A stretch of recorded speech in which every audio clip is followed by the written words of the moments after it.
Jesus is a king, now and forever. Jesus is a love, now and forever. Jesus is a life, now and forever. It's a king, it's a love, it's a life, now and forever. Shalom.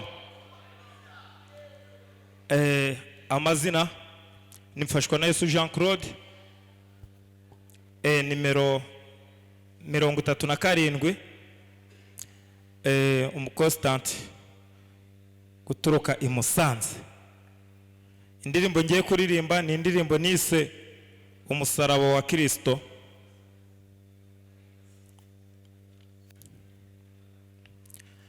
Reka mvuge umusaraba wa Kristo, uwo yikoreye ngakize nge nawe, nta wundi wabikora. It's only Jesus. Let's go.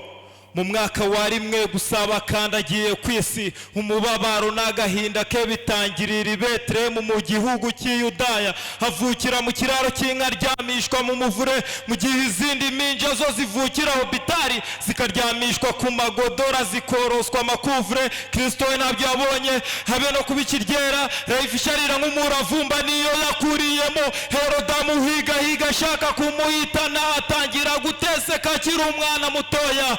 Umubabaro mvuga ni imisumari yatewe, agahinda nge mvuga n'amaraso yamennye ku bwacu. Yesu warababajwe, reka nanjye mbivuge. Kristo warakubititse, ndi umugabo ubihamya. Yesu warababajwe, reka nanjye mbivuge. Kristo warakubititse, ndi umugabo ubihamya. Nibyo, amen. Wabera wari wabona ibyuya bivanze n'amaraso biva mu muntu. Reka ibyo nibyo byabaye ku mwami wanjye mu gashamba k'Igetsemani.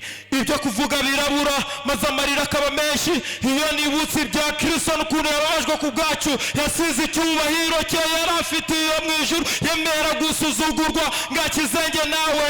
Dore yaje no mube banga no kumwemera, maze yicisha bugufi banga no kumwubaha. Yabakoreye byinshi byiza, bamuhemba ibitutsi, maze abakirije abana bose baramupinga. Kubera kutanyurwa kwa muntu amugurisha ibiceri, maze baramufata bamujyana kwa Pilato, bamukubita inkoni zitagira umubare, hararucyara rumira ngo nge nawe adukize. Umubabaro mvuga ni imisumari yatewe, agahinda nge mvuga n'amaraso yamennye ku bwacu.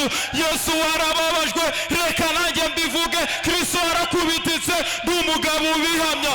Yesu warababajwe, reka nanjye mbivuge. Kristo warakubititse, ndi umugabo ubihamya. Nibyo, amen. Wabera wari wabona ibyuya bivanze n'amaraso biva mu muntu.